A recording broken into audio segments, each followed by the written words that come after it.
Hey everybody, Brian and Leslie Fatherees here with you. We are glad to be back on episode number 3 of the Unbreakable podcast. We're recording it both in the audio version and the video version for you. Check us out on YouTube at our YouTube channel, and you'll get all the social media platforms and podcast platforms and everything at the end of this particular broadcast slash podcast. So, welcome once again to the Unbreakable podcast. Today, Les and I were talking about, or Leslie, but I call her Les. You can call her something nice. But before we started, we were talking about what we want to talk about today and what was heavy on our heart. And so we really want to address some things in marriage. And we always want to address something with parenting, marriage, family, because we want to keep your marriages and your family unbreakable and full of faith. That's right. Right? And so that's what we're going to be doing today.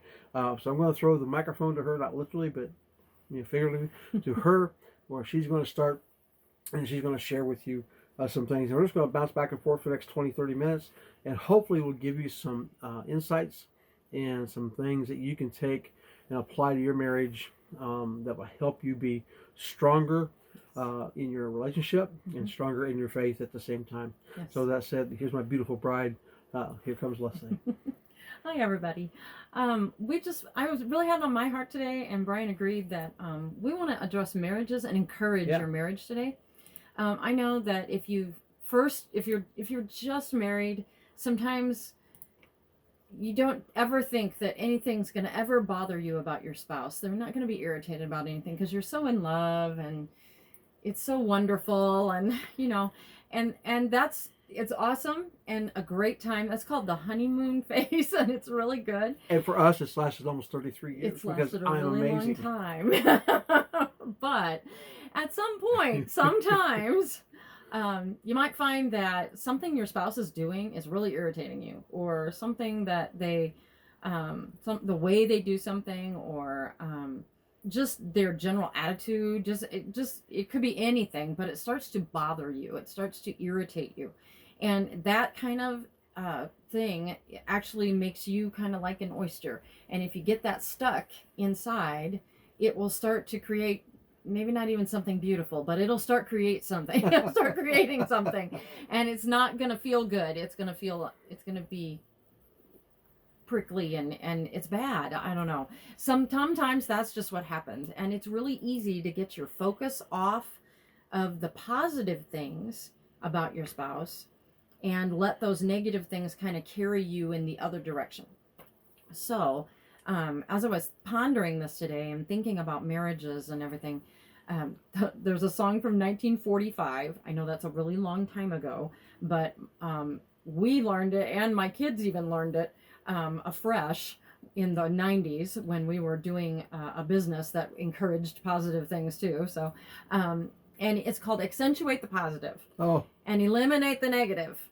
And latch on to the affirmative. Don't mess with Mr. In Between. That's how the chorus goes. And so actually is really sound biblical advice, because in Philippians it tells us that we're supposed to think on the things that are good and pure and honest and true, and all those positive things. In Philippians 4, it talks about those. And when we set our mind and our thoughts and our heart on those positive things, we tend to let the negative things go away by the wayside. And so I am going to say, sometimes Brian might do something that would be irritating to me. It's never happened. But don't let her lie to you. But I have trained myself to pick up on, am I obsessing about something negative? I've worked on, okay, pay attention. Are you focusing on something that really doesn't matter? It's really not a thing. And then I have to remember and reprogram my brain to think about, why do I love Brian? Why do I love him? For all the wonderful reasons that I have for loving him. I have to focus on those things, or I have to remember what made me fall in love in the first place. And when I think on those positive things, that makes the thing that seems to be irritating me seem really trivial, and I can let it go. And so I just think that's really good advice in marriage. Don't focus on what's negative. find the good and focus on the good. What do you think about that? Well, first let me say it was my dashing good looks and my great head of hair that got her all excited about me when we first started. Yes, that was totally it. See, she admits to it. No, I think what Leslie's saying is so true because I'll give you an example. It's really easy. I know growing up in my family, my personal family, on my side of the aisle, if something went wrong in a relationship or a friendship or a sibling rivalry, any of those things, once there was a singular issue, whatever that may be, maybe, I don't know, you pick the issue, something that irritated, it was a negative thing, right? Well, then all of a sudden, everything Yeah. that person does Right. becomes negative. Right. They can't do any right Right. because they did one thing wrong. Yes. And so all of a sudden it becomes much larger Mm-hmm. than what it started out Right. as. Yes. The old saying, making a mountain out of a molehill. Mhm. And so they start doing that. It's really easy to slide into that in your marriage. Right. You know, maybe you wanted to go to McDonald's and she wanted to go to Arby's. We don't really do either one, but we go to a little bit. It's okay. Anyway, next level wherever you up. might want to go. But you wanted to do one and she wanted to do the other, and you caved, but you're like, I really want to go. I was really looking forward to a Big Mac, and you're getting all bent out of shape because that, and then you're asking something later, and maybe you ask, hey, want to go here, or want to go catch this movie or catch this TV show, and your spouse is like, no, I don't want to read a book tonight, or I want to do this tonight, and you're like, she never ever wants to do what I want to do. It begins to escalate, begins to grow much larger than it was, and all it was is that you didn't get your preference of your, really greasy, bad for your heart, Big Mac. So I mean, Right. that's the reality of it. So you have to learn to. I hate to use the term compartmentalize, but it can work that way, where you take one thing and set it aside and deal with that one thing as it is. I think guys can do that better sometimes than ladies. Yeah. Because ladies tend to mix everything together. Yep. There's a comedian that we like talks about never argue with your wife or with your girlfriend because you came in the moment in the argument in the last 30 seconds. She's coming with video recordings, audio recordings. She's coming with files of paper. She has a whole dossier letting you know what you've been doing wrong for the last 33 years, and she doesn't do that to me. But it's a difference between male and female, and I know in our culture right now we're not supposed to talk about that, but let's. So you can compartmentalize it and then deal with the one thing, and come to a place of resolution so that it doesn't do. It was a great analogy of the oyster, and begin to create a black pearl inside of you, which would be a bad thing. That's good. Black pearl. I like that. You like that one? Yeah. Good job. Hey, go team. Even if the female, let's jump on that a minute. Even if the female isn't bringing 30 years worth of stuff with her to the argument, right? Because sometimes we're good at letting the past be the past. Sometimes that's okay, but it's just that sometimes women, I can speak for myself, me, I see things all interconnected. Every area of our life interconnects with every other area of our life. Everything is just all mixed up like spaghetti to me.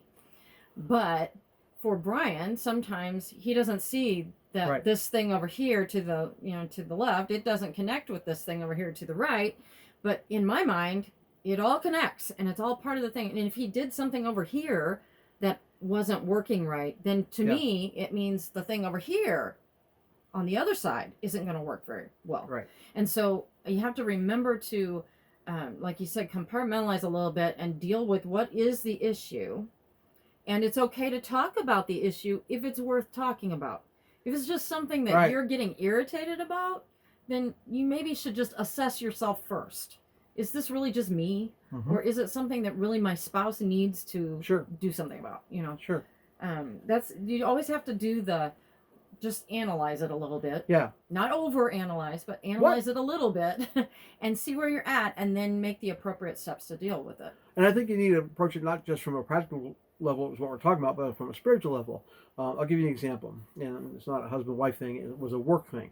a gazillion years ago. I worked at this place, and the guy that was my immediate boss found out that I was a pastor, a youth pastor at the time.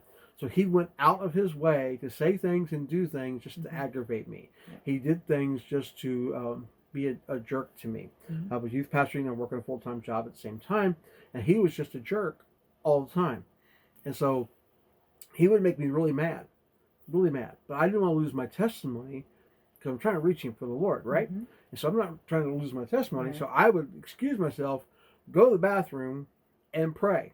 And I'd pray and I'd give that anger, that emotional way to the Lord and replace it with joy, peace, all the things that come with the fruit of the Spirit. And I would go back in and start working again. And I just did this all the time. And some days it was a lot. There was sometimes that I left to the bathroom 4, 5, 6, 8, 9, 10 times a day. They probably thought I had the weakest bladder in the world, but I didn't. I just prayed.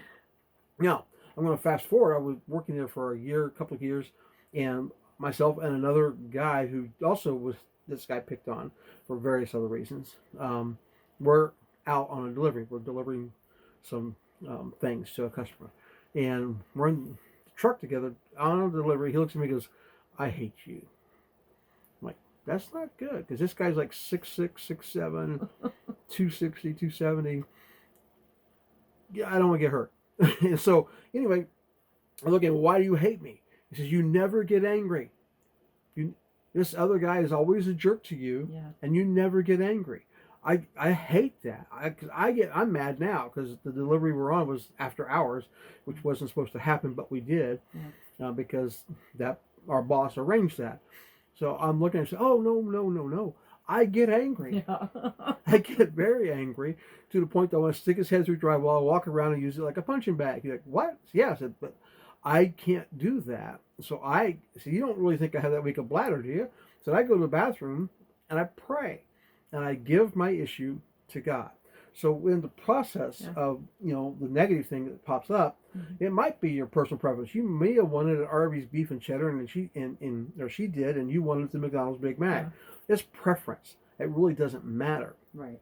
So pray about it, get over it, move on. That's really not a point to sit and have a conversation about. Right. It's not that big a deal. Right. And so you need to learn how to prioritize both on a practical level and on a spiritual level. And if you're really struggling, and it happens, we talk all the time about the small foxes or the little things that come into your life. And it's those little things that can irritate you, aggravate you, and cause a gap, a schism, that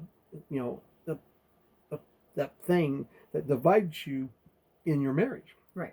And it's little things, that build to big things. Yeah, I was going to say, sometimes the little foxes pile up on top of each other and become a big, huge thing. And that's why you have to deal with those things fast and early. Yeah, immediately. Yeah. You deal with them within, the Bible says, do not let the sun go down on your anger. So you need to deal with it before you go to bed. That doesn't mean you have to have a long, drawn-out conversation with your spouse every day. No. At all. No. What it means is you need to go to bed with joy and peace and stillness. Yes. So that you know that your day is over. The problems of the day were the problems of the day. And now if you need to have the conversation because it's something that really needs to be dealt with, have the conversation before you go to sleep. But if not, deal with it, pray over it, give it to the Lord, cast your cares upon Him because He cares for you, and let it go. It's really that simple. It's not easy, but it's that simple. Yeah. Sometimes the issue between between spouses is something that just needs to be worked on. Yeah. So like when we were first married, Brian had the habit of taking clothes off and just leaving them kind of everywhere. No, I wouldn't do that. And so that probably wasn't on my top of my list of things I enjoyed about him, because I'm very organized and I wanted to do his laundry and I want to take care of him. I want to take care of our house, and I didn't want stuff everywhere. So that was something that we did have to talk about it, but we didn't have to have like an hour conversation about it. We just needed to work on, okay, what do you need me to do? Oh, stop that. It was not 3 hours. It was just a small conversation. He needed to know what I needed him to do with his laundry, and I needed him to know that it was important to me that he picked it up. And so between the two of us, we worked that out, and then we just worked on doing it. And so sometimes it's just something you have to work on. It's not necessarily something that's huge. But if you don't work on it, it becomes huge. Another thing that I think is important to remember is that spouses are completing one another. So a lot of times we get irritated at something that the spouse is doing because it's not like we would do it, but the two halves are one. And so you have to remember to complement and complete one another. It needs to work together. Yeah, the two absolutely. of you need to work together.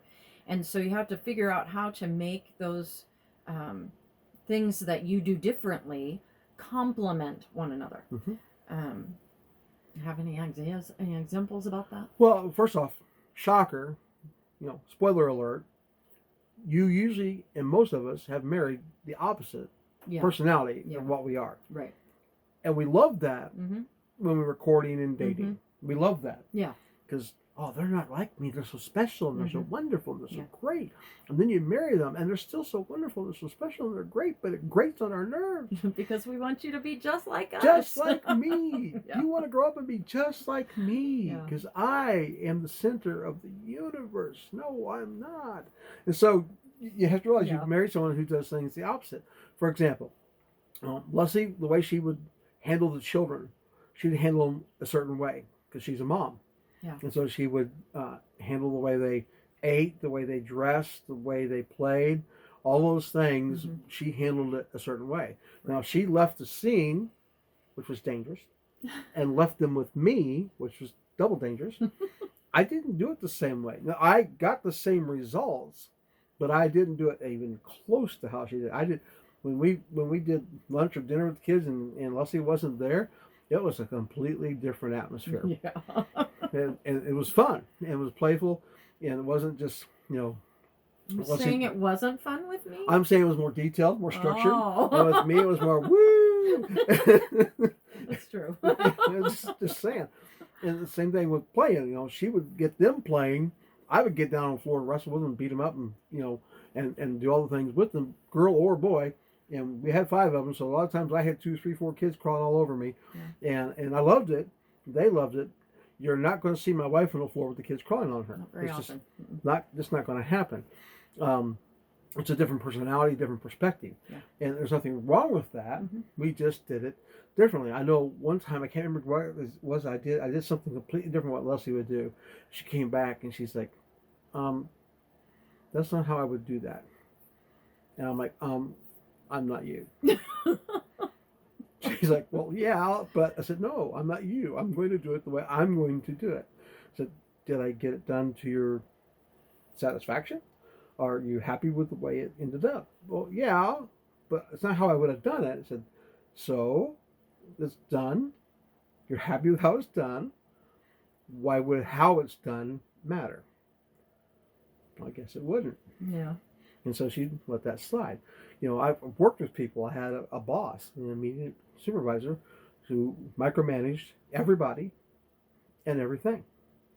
I mean, was notorious for it. And so, it's really easy because her personality is one of those personalities that could micromanage everything. I don't respond well to that. And I don't micromanage her.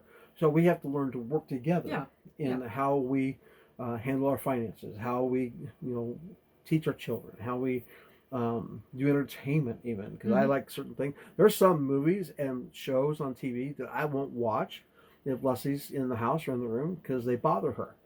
Like I like old history things. And a lot of them have to do with like World War II or Civil War.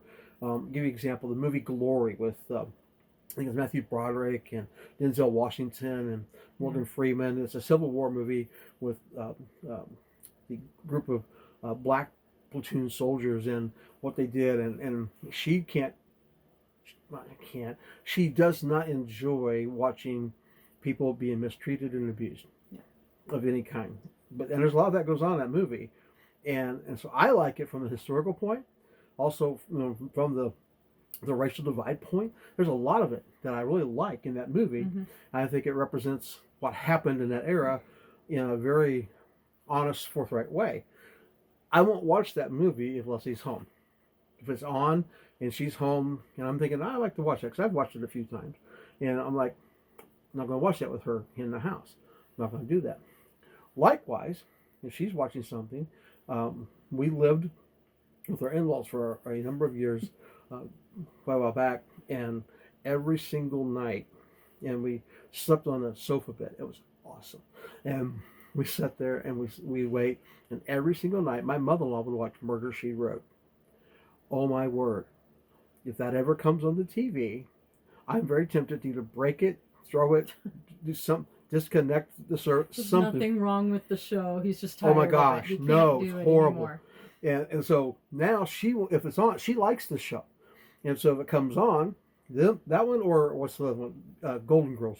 If No, those don't two, watch that one, if though. those two shows come on, she won't watch it because she knows my reaction is going to be violent. No. It's not going to be good. It's not gonna be good. So it's learning how to adjust to each other and know the differences between each other, Right. and love one another enough Yeah. to bend your likes and likes purposes. and purposes Yeah. for them. Yeah, absolutely. I think there's two reasons why we have to work at complementing one another. One Yeah. is because we're opposites. Yep. And then the other part is some of us have very much similarities Yeah. together. And similarities work wonderful for a while, and we can enjoy stuff together because we both like it and blah blah blah. And then all of a sudden you hit something where you're alike, but you would approach something differently. And you start doing this Mhm. instead of start headbutting instead of coming together and meshing together as one.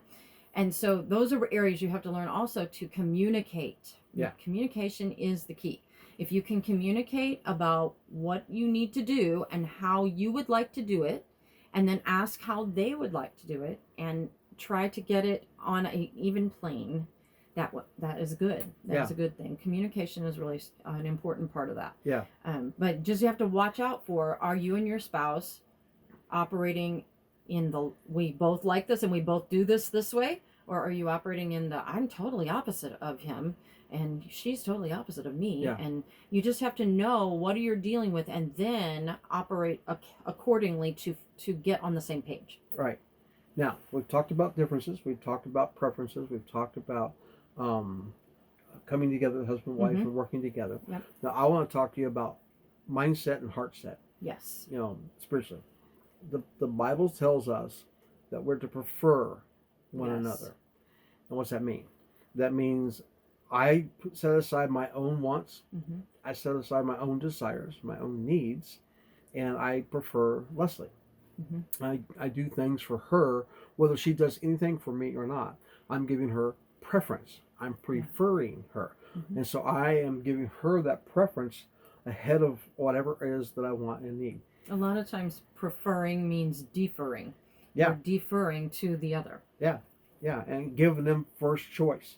Giving them, one of the things we did with our children, raising them up, we talked to them about being considerate Yeah. of other people. Mm-hmm. So in a marriage, we need to be considerate of each other. Yeah. There's so many husbands and wives we've watched. Consideration doesn't play in. Mm-hmm. It's two individuals Yeah. in a struggle to find dominance. Right. I want to do this, or no, I want to do that, and it's almost he versus she. They love each other. Don't hear that wrong. They're husband and wife. They wouldn't have got married if they didn't love each other. They love one another, but they're struggling with who's going to be in charge. Yeah. We've got our youngest child from the moment she came out of the womb wanted to be in charge. Yes. I remember she was 2 or 3, and we're at a grocery store. I had her in the cart, and I'm shopping. It was just me and her. I went to get some things for Leslie that she needed while she was working on some dinner that night. And so I took our youngest with me, and we go in and I have her in the car. I turn the corner and realize, oh, I missed something right back there. And I walked away from her. Now, I'll give you, before I tell you what she said, give you a little backstory. She had asked me multiple times, why can't I be in charge? I said, well, sweetheart, when can I be in charge? I said, well, sweetheart, first off, you're the youngest of the family. You're not ever going to get There's probably not going to be an opportunity for you to be in charge. So basically, if you're in a room by yourself with no one within earshot, you're in charge of you. Yeah. Horrible, but the truth, right? So here we are, grocery store, in the cart. I walk away 10 steps. 10, 15 feet. Yeah. And she's sitting in this cart at 2 or 3. I think she was 3. And she throws her hands in the air in victory. And she's like, I am in charge. And I had to laugh out loud because she wanted to be in charge. Now she's grown up. She still wants to be in charge. Yes. You know, at the recording of this, she's 19 years old and she wants to be in charge. She took a new job this past week. It was really funny because the boss found her reliable. Or 2 weeks ago, and responsible. And so he put her in charge, and she couldn't be happier. And so she's, but that doesn't work in a spousal relationship. Right. I'm not in charge. Leslie's not in charge. We work hand in hand. Mm-hmm. Now we defer who's in charge at times. We, if I think she needs to take charge of a circumstance or situation, I back off and let her do that, and vice versa. She'll do the same thing for me. So it's learning to prefer and consider everything I do, right? Whether it's work, ministry, business, whatever. I attempt. I don't always get it right because we're not perfect here. Even though this is the unbreakable marriage and our marriage is unbreakable, I don't always. It's not the perfection marriage, right? It's not the absolutely, none of that. It's unbreakable because of what we're telling you. Right. And so I attempt all the time, constantly, every day, to consider Leslie's feelings, Leslie's emotions, Leslie's needs, Leslie's preferences, her security, her stability, all the things. The scripture says in Ephesians 5 is one of my favorite passages of scripture. It talks about husbands and wives. Paul talks in this long diatribe about how husbands and wives are supposed to interact with each other. Yeah. And he tells us husbands, said, you're to give your life for her, like Christ gave his life for the church. Right. You mean I'm going to have to crucify myself? No. Not literally, but yes. Yes, it's not a physical thing, but you're going to have to die. The Bible says die daily anyway. Yeah. That you're going to have to die to yourself. You have to die to your ambitions, die to your own goals, die to your own thing, die to the boy frat club party thing. You're going to have to die to all that if you want your marriage to last, if you want it to be unbreakable. Right. I didn't say you couldn't have friends. No. I didn't say you could have separate things going on. Nothing wrong with that. But if that's the primary thing you're doing, you're missing the boat. Right. Because I'm to die. I'm to give my life for my wife. That'd be a cool t-shirt. Give my life for my wife. We should make that and sell it to you. Anyway, that's what, and then in reverse, she's to respect you, honor you, love you, and make sure that your needs are fulfilled emotionally, physically, in every realm of your life. That's her job. But I'm not to do her job. She's to do her own job. I'm to do my own job. Right. But we do it together. Yes. We work hand in hand, and we help one another to do that so that we stay unbreakable and our marriage stays strong. I will say that this is not a feminist marriage. This is a biblical marriage. And in biblical marriage, he loves me, I respect him, and we both respect one another. Yeah. And we serve the Lord. Yeah. That's what a biblical marriage does. Yeah. And so we always talk about that someone has to be in charge because there has to be someone who's making the ultimate decisions on things. Now, we discuss everything. Yep. We talk to each other. We work it out. We pray it out. We talk to the Lord about it. And ultimately, he's giving us a decision, I guess. But I will defer to Brian as the head of our home to make those decisions and to do things the way we need to do them as a family. Yep. And so... yes, he does often say to me, okay, I need you to take charge of this and handle whatever the situation is. And so I will do that. But if it comes down to, I've got an idea, he's got an idea, we're pretty much going to defer to, he's the head and we're going to do what he thinks is best and we're going to go with that.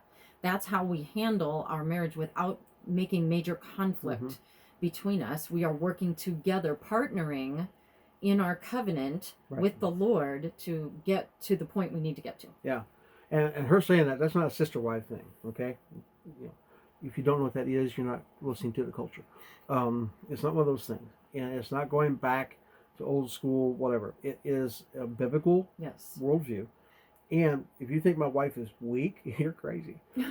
If you think that she doesn't give her opinion and her thoughts and ideas, and if you don't think she doesn't influence what we end up doing, you're wrong. She brings great influence because I trust her. She's my barometer in life. She really does a great job with that. what's the big fat Greek wedding, Mm-hmm. and it says, the man is the head, but the woman is the neck, and that's kind of true. Yep. And so she brings great influence in regards to that, and that's nothing wrong with that. So we want you to know that. So we want you to know that it's not a dictatorship. I tease my children and tell them I'm their benevolent dictator. Completely different message. We'll talk about that That's later. right. I don't do that to my wife though. No. We are completely partners. We work together. We're hand in hand. God made her to complete me. Mm-hmm. He made me to complete her. Yes. And we work hard to fulfill that purpose and that destiny that God gave to every husband, to every wife to do. And that's what we focus on. Yeah. And so that brings us back to where we started. Yep. Which is, what are you thinking about? What are you accentuating? What are you focused on? Are you thinking about the positive things? Those are the things that you need to put in your line of thinking and in your heart for your spouse, are the positive things, and the things that are praiseworthy, the things that are true and honest and good and just and pure. All those things are what you need to focus on, and let the other stuff fall to the wayside. Yep. Anything else? I said it. I said my piece. She said her piece. We're good to go. So that is episode 3 of the Unbreakable podcast, brought to you by Leslie Father. We hope that you got something out of it. I'm sure you have, and you'll hear other things in the outro as we finish up and wrap up. But thank you for being with us today. Yeah. Thank you for joining with us.